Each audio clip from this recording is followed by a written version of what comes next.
seen. You're too good to not believe. You're the wonder-working God, and you heal because you love. Oh, the miracles we'll see. You're too good to not believe. You're too good to not believe. You're too good to not believe.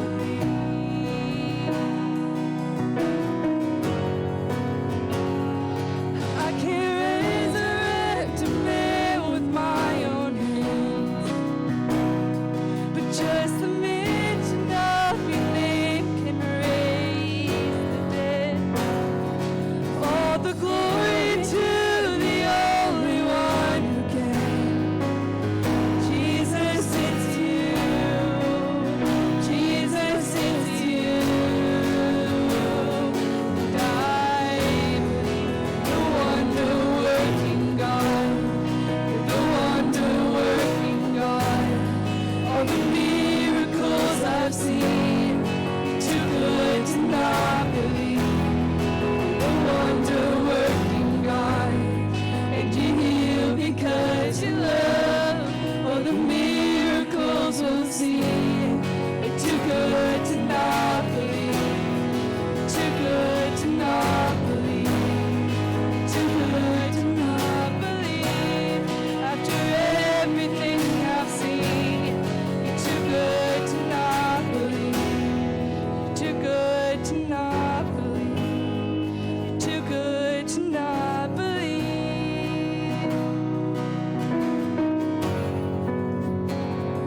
In Romans we're told, who shall separate us from the love of Christ? Shall trouble or hardship or persecution or famine or nakedness or danger or sword? For I am convinced that neither death nor life nor angels nor demons, neither the present nor the future, nor any powers, nor height or depth, nothing in all of creation will be able to separate us from the love of God. That is Christ Jesus.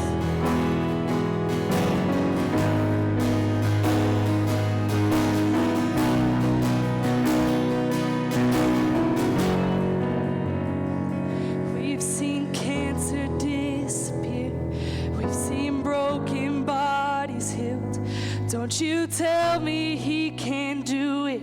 Don't you tell me he can't do it. We'll see real life resurrection. We've seen mental health restored. Don't you tell me he can't do it. Don't you tell me he can't do it. We've seen families reunited. We've seen prodigals returned. Don't you tell me he can't do it. Don't you tell me he can't do it. We've seen troubled souls delivered. We've seen addicts finally free. Don't you tell me he can't do it. Don't you tell me he can't do it. We'll see cities in revival. Salvation flood the streets. Don't you tell me he can't do it.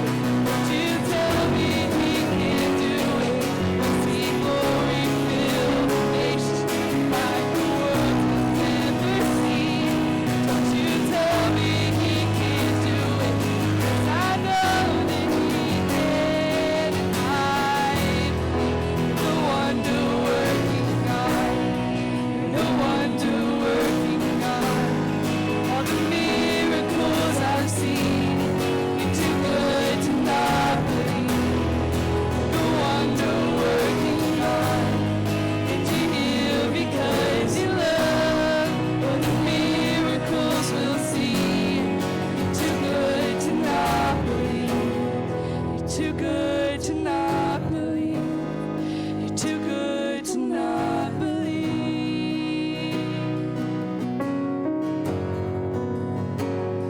And I believe you're the wonder-working God. You're the wonder-working God. All the miracles I've seen, you're too good to not believe. You're the wonder-working God, and you heal because you love. All the miracles we'll see, You're too good to not believe. You're too good to not believe. You're too good to not believe.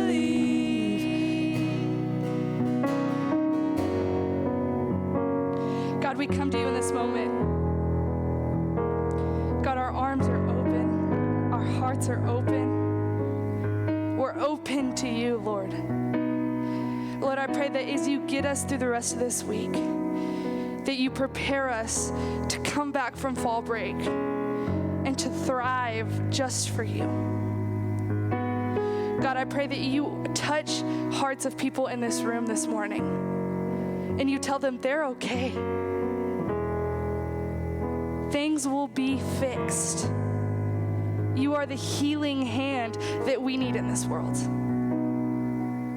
God, as Justin speaks this morning, I pray that you just give him the words to say. Reach out to him this morning. God, we love you. We do everything in your name. Amen. Y'all may be seated. Watch this video.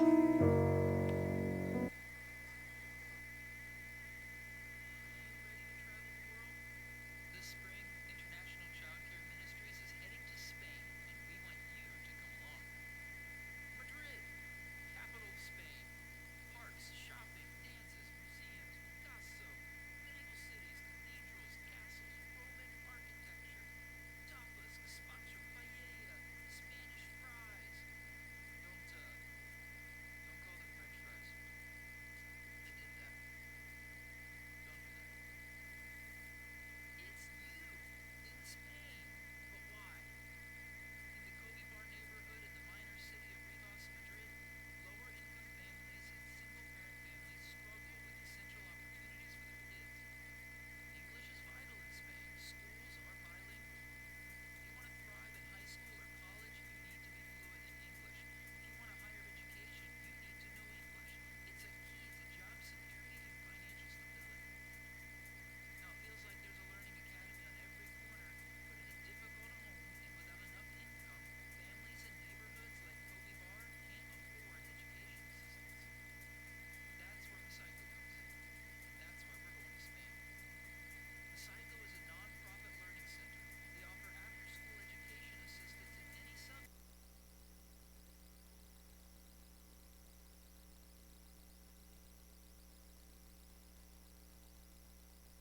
Because a family is poor or just because home is hard doesn't mean children have to suffer systemic poverty and social oppressions.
Why are we going to Spain for a week?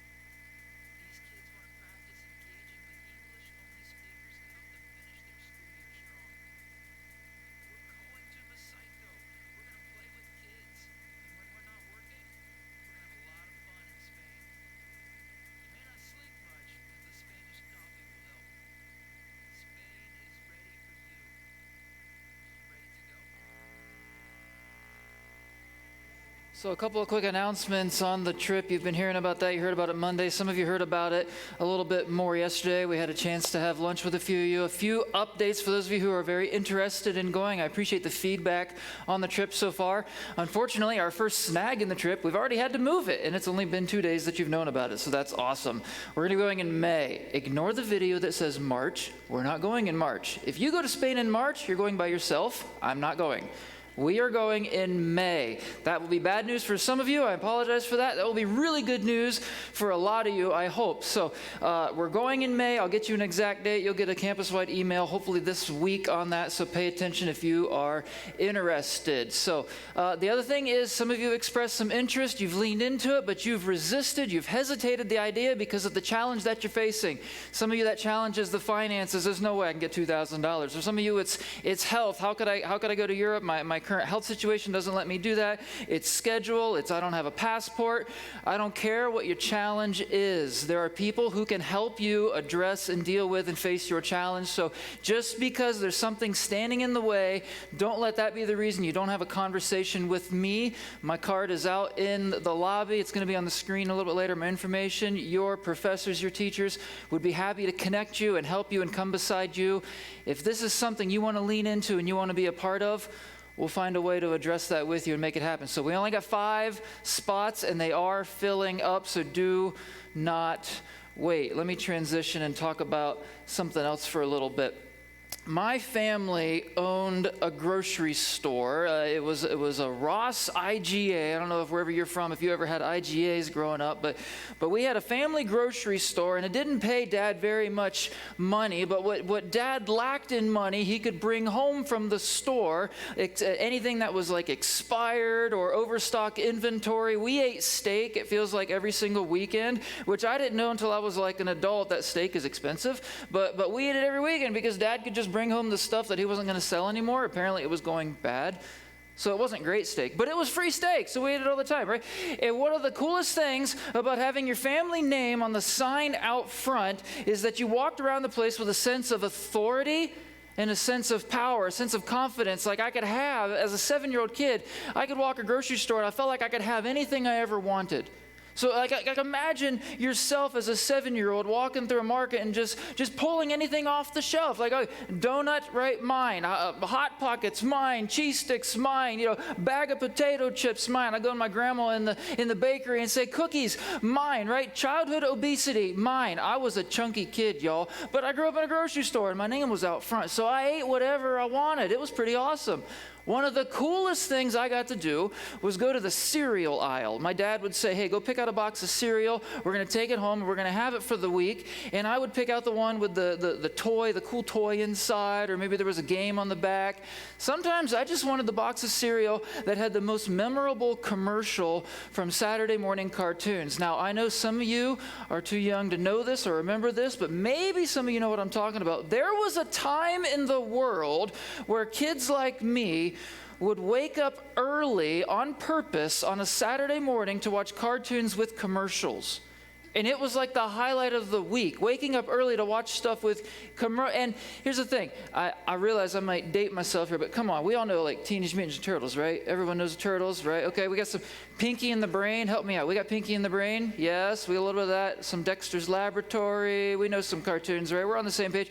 All right, there'll be bonus points if someone afterwards can tell me. One of my favorites as a kid was this goofy little show where these teenagers had some rings, and this one kid, he had the dumbest ring in the world. He could make a monkey cry. That was his superpower. If you know what show I'm talking about, talk to me afterwards. I'll be impressed. All right. So anyway, regardless, we'd get to commercial break in these Saturday morning cartoons, and we'd be treated to Silly Rabbit Tricks Are for Kids, right? Okay. By the way, y'all, tricks are nasty, right? Like, nobody likes tricks. I don't understand how it's lasted this long, but they still make tricks. No one likes tricks. Okay, so there was another one. Another slogan is, show them you're a tiger and show them what you can do. I was in Spain a few weeks ago. Some of you are going back with me. They got Frosted Flakes in Spain. They call them Frosties. But in any culture and in any generation, everybody knows that Frosted Flakes are what? They're great. That's right. Everybody knows that Frosted Flakes are great. So check this out. One of the highlights of my life, when I learned that Thurl Arthur Ravenscroft, there's his picture right there, the voice actor of Tony the Tiger for more than 50 years, is the same voice actor that sings the iconic Christmas song, You're a Mean One, Mr. Grinch. right? Someone's like, seriously? Tony the Tiger, the cereal dude, is the same voice as the mean one, Mr. Grinch guy. Like, your brain is full of spiders, you've got garlic in your soul, and they're great. I feel like Kellogg's missed an opportunity for garlic in your soul Frosted Flakes. I know someone in this room would eat that. Someone's nudging their roommate right now. Check this out. You guys know what greatness looks like. I realize you come from all over the country, but you happen to be in Kansas right now. You happen to be in Chiefs country. And like it or not, when Head and Shoulders Patrick Mahomes takes the field, you know greatness when you see it.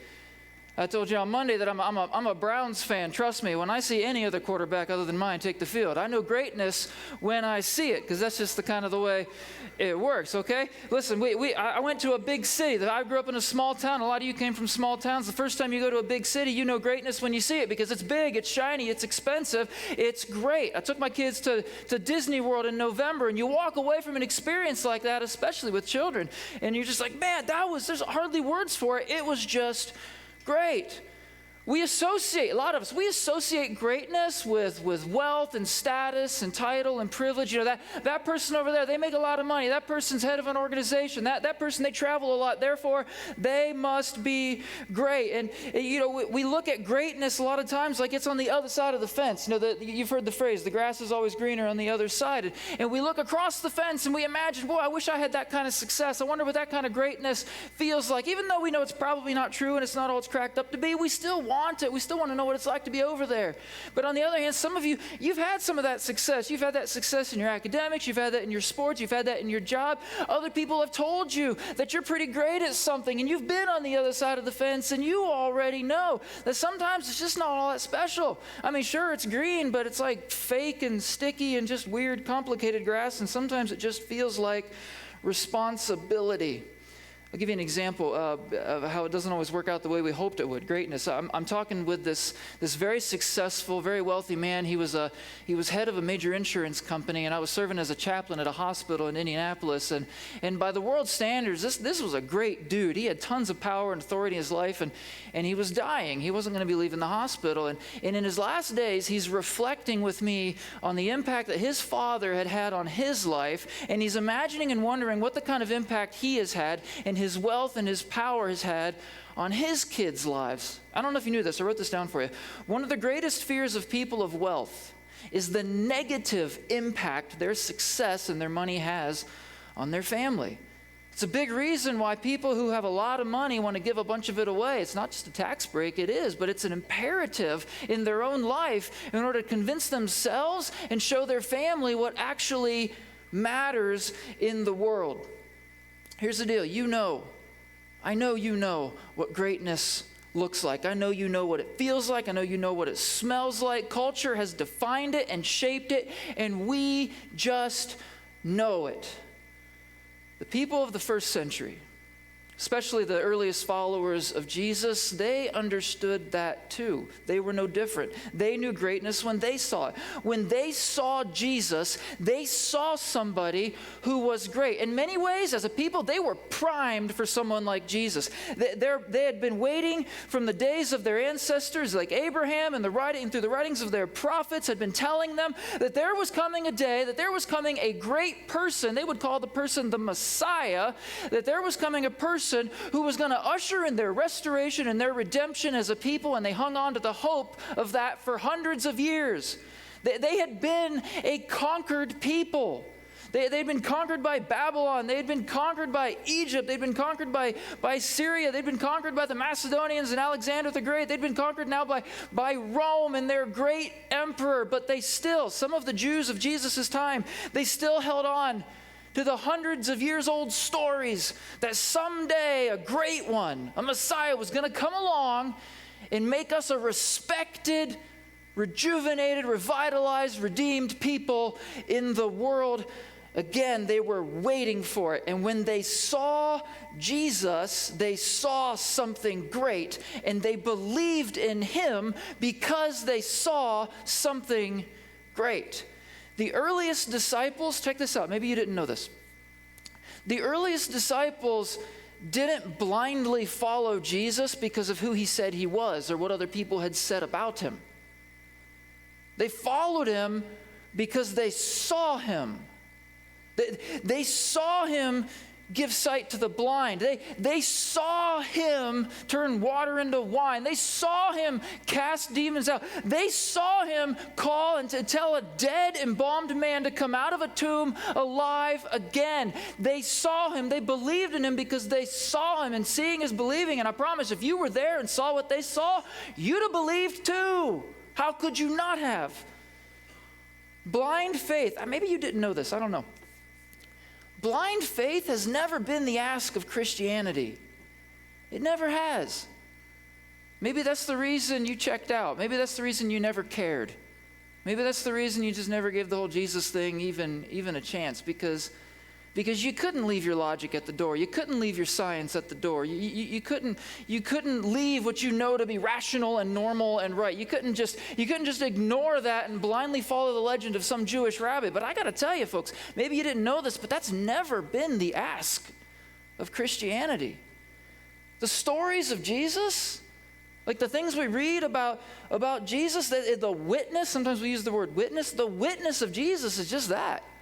It's an account of what people saw. And when they saw, they believed. And you would have too. You would have too. They saw something so great that they knew this man was special. They saw something so great that they thought this man must be the Messiah that our people had been waiting for all this time. This man is powerful. This man is something. This man is going to save us all from the people who oppress us. So they're making their way to Jerusalem, Jesus and his group of followers. They're making their way to Jerusalem. It's a pilgrimage. Thousands of Jews are coming to Jerusalem at this time of year for a big festival, and his followers get the sense that maybe this is the last time Jesus is going to go, that something is different this time. His words are changing. His attitude is changing. They're getting the impression, maybe it's some of the things Jesus is talking about, they're getting the impression that when they arrive in Jerusalem this time around, that this is going to be it. That Jesus is going to unleash all of this power for the restoration of their people, that Jesus is going to go into Jerusalem and go like kung fu rabbi and kick out Rome, and we're going to redeem and restore the Jewish people into this big glory, and he's going to be king, and everyone's going to respect us, and it's going to be awesome. It's all about to go down in Jerusalem this time. The anticipation is heavy. Everybody's ready. He just cast a demon out from a boy on the way. He's as popular as he's ever been. This is the moment of the rise and the redemption of the Jewish people. It's going to happen. And Jesus, he pulls his disciples, his followers, he pulls them aside to have a conversation, something he wants to tell them. It's not the first time he's wanted to tell them this. It's not the first time he's had this conversation. Here's what he tells them. He says, look, we're going to Jerusalem, and there the Son of Man is going to be delivered over to the chief priests and the scribes. He's talking about himself. When we get there, they're going to turn me in. They're going to turn me into the authorities. They shall seek his death and deliver him to the outsiders to carry out that sentence. Then people will mock him, spit on him, whip him, kill him. But on the third day, he will rise again. And I have to imagine, kind of like us, when you hear something like that, you're just kind of like, what? Like, it doesn't make any sense. You're Jesus. Like, we've seen you bring people back to life. We've seen you we've seen you just like, and if you're not there, imagine for a second if all that stuff actually happened, if this is who Jesus actually is, and these are the things Jesus actually done, you got to be sitting there listening to him saying, how is that even possible? Because you're Jesus. Like, you do all this cool stuff. It's why we believe in you. It's how we got to know you in the first place. There is no way. I don't understand why you would say something that ridiculous. They thought he was joking, maybe. I don't know. Well, as if they had another agenda, as if they didn't care, as if they weren't even paying attention. A couple of them, James and John, they go up to Jesus, and they have their own agenda. They have a whole other priority, and they want to talk to him about something. They say, okay, forget all that stuff. Hey, teacher, will you do something for us if we ask it of you? It's kind of coming out of left field. They say, Master, grant that we might sit on either side of you, one at your right, one at your left, when you come into the glory of your kingdom. Again, it's like they weren't even listening. It's a whole other conversation. But what are they chasing? Why do they have such a focus on something that Jesus isn't even talking about? What are they chasing? They're chasing greatness. They want greatness because they know how the world works. They know how the world has always worked. It's the same way you and I know how the world works. It's the same way you and I know what greatness is. They knew what greatness was. Greatness is like a pyramid with power and status and privilege, with the few at the top, and hell, the rest of us just kind of trickle down underneath somewhere. That's what they know. And they're like maybe listening to Jesus going, hey man, I'm not so sure about the whole getting beat up and spit on and dead and coming back to that. That's just kind of weird. We don't really understand that. But what we do know is we're about to get to Jerusalem. You're about to kick out Rome. You're going to be at the top. You're going to be in charge. And we want to be up there with you. We want to be in charge and have power with you. And Jesus has to calm them down and say, wait. You're not getting something. You got to understand something. So he tells them this again, not for the first time. They've had this conversation before. He says, you know that among the nations of the world, the great ones lord it over the little people and act like tyrants. And his followers have got to be like, exactly, yes, because we know how greatness works. And frankly, we don't want to be lorded over. We want to be with you at the top as the overlorderers, right? We want to be in charge. We know you're about to be at the top. We want to be at the seats next to you at the top. Yes, Jesus, exactly. And Jesus says, but that is not the way it will be among you. In fact, he says, whoever wants to be great, it's the word we're after today. Whoever wants to be great among you must serve and minister. Whoever wants to be great among you must be slave of all. He even gives some more detail. He says, even I didn't come to be served at the top, as you say, He says, but I came to be a servant. And you got to be honest, they would have understood that probably in a way we never will. Because servants who stand in the back of the line, servants who wash feet with a towel and a bucket of water, slaves, I know we still have slavery today. It's in your state, it's in my state. Slavery still exists today. But slavery back then was such a normal public construct, it would have been totally different. Their minds would have immediately gone to, wait, you want me to be a servant? You want me to be a slave? But like you're Jesus, like you're going to kick out Rome. You raised the dead. You did all this great stuff. And you're telling me that if I want to be great, I got to be a servant? What? That doesn't make sense. Again, this isn't new. He's been saying this. He's been trying to get them to understand that greatness is not about status at the top. It's not. Greatness is about lifting others above you, as if you are a servant. And if they didn't understand that, and folks, this is for us. If you don't understand that, if you, as students of Central College right now, if you don't understand that, then you'll never understand why your greatness doesn't always feel all that great. In fact, a lot of times greatness doesn't feel all that great. Success doesn't feel all that great because it was never real greatness to begin with. I mean, don't get me wrong. Other people act like they see greatness in you all the time. I get it. You got enough clicks, you got enough shares, you got enough likes, you got enough accolades from family and friends on how good you are at what you do in your sport, in your school, in your job. Like people all the time will tell you all these things that are so great, but so many times that just feels like stress and pressure and responsibility. Folks, don't confuse greatness with just meeting other people's expectations. Those are two very different things. Greatness has nothing to do with meeting other people's expectations for who you ought to be in this world. Jesus is telling his people that if they want to feel and experience and know real greatness, that means embracing and practicing something that's completely the opposite of what they've always known. So his disciples, they're like me. They need practice. They need practice. They need to do something in order to form a new habit and embrace a new truth in their life. So Jesus, he gives them something practical, something they can do. He's told this to them before. So here's what he said. He told them, whoever wants to be first must be last. Maybe you've heard that before.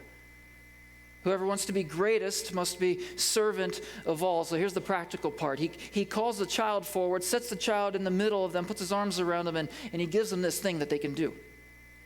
He says, whoever welcomes a child like this in my name welcomes me. And whoever welcomes me is not welcoming me, but the one who sent me. Why is that practical? Why is that practice for greatness? Because Jesus knows they celebrate him. Jesus knows they want to be great like him. Jesus knows that they think he is this conquering warrior king who is going to kick out Rome. Jesus knows that they think he's the biggest and the best and the greatest and he's powerful. And the thing is, Jesus is great. He's just not great in the ways that they think he is. He's powerful. He's famous. That's what they think. That's why they want to be with him.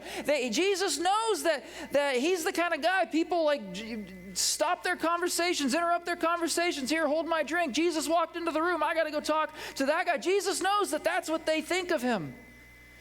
That's why he's telling them now that if you really want to celebrate me, if you really want to honor me, if you really want to respect me, if you really want to know me, if you really want to welcome me, receive me, then start by welcoming people who don't have any status or prestige or authority or power in this world.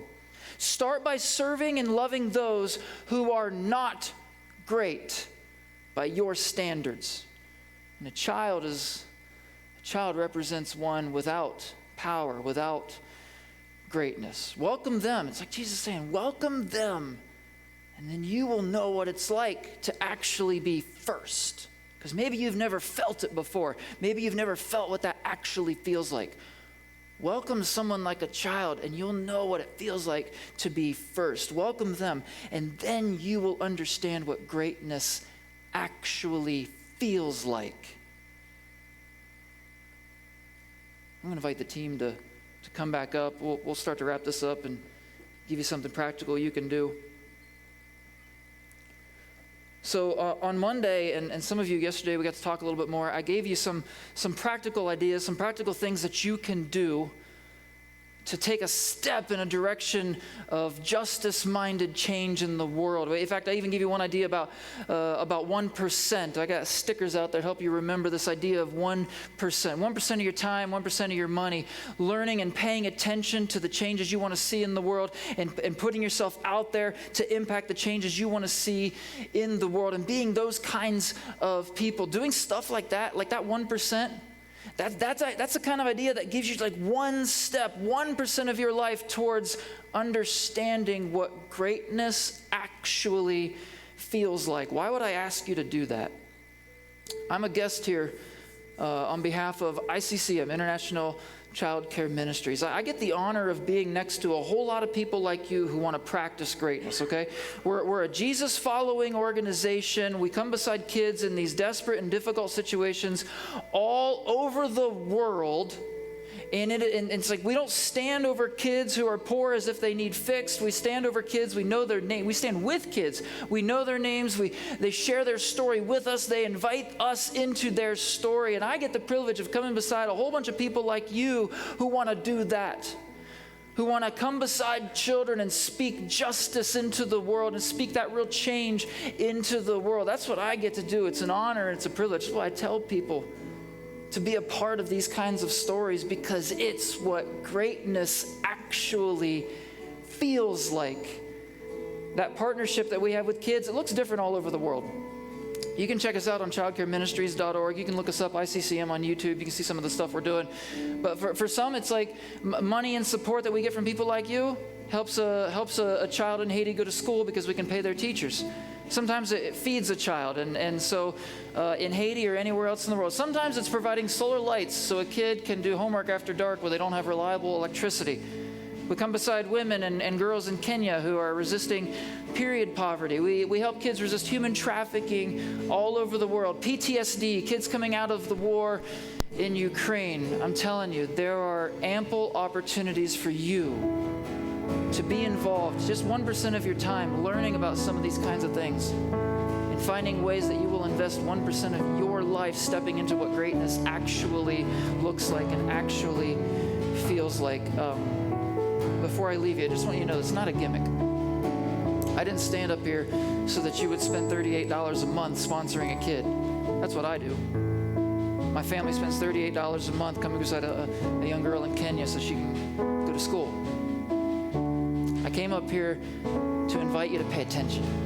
I came up here to invite you to step in the direction of greatness, because I think you can and I think you want to. And I'm here to give you some opportunities. Back it off a little bit. Welcoming a child is an awesome opportunity to broaden your story and experience greatness. Some of you, you've been freaking out a little bit about graduation. You're not sure what's next. Some of you, you've been working hard at school, but it's not working the way you thought. Some of you, you've tied the greatness of your life to the success of your love life, and your relationships haven't been all that great, so you don't feel all that great. I get it. Some of you, you got a lot of pressure to succeed, and by all accounts, a lot of people around you are telling you you are succeeding, but you just feel like you're falling apart inside. And you got to step back and shift your idea of what greatness feels like and looks like. That's why I'm here. I'll give you some options. So you can talk to me about sponsoring a kid, becoming beside a kid. $38 a month, you're like, no way, I got that. Your team does. Get together with some friends. You can do it. Come beside a 14-year-old, sponsor them for a few years. You and your group can do that. It's a meaningful way to step into greatness. Join us in Spain. It's a meaningful way to step into greatness. Don't let any challenge stand in your way. There are some awesome people here at this school, and I'm here. We'll help you face those challenges. You guys are amazing. Let me pray a blessing over you, and then we're going to get you out of here. So God, we recognize that you fix everything that is broken in the world, and you've invited us into that story. You've invited us to step into a real sense of authentic greatness. So I ask your power for greatness to be on this room and to be with each and every student in this room, that they would step through every challenge that they face, that nothing would stand in the way, that nothing could stop them from even taking 1%, one step into the change that they want to see in the world. God, go before them, that their change would be felt everywhere. Amen. You guys are dismissed. Get out of here. Thanks for having me.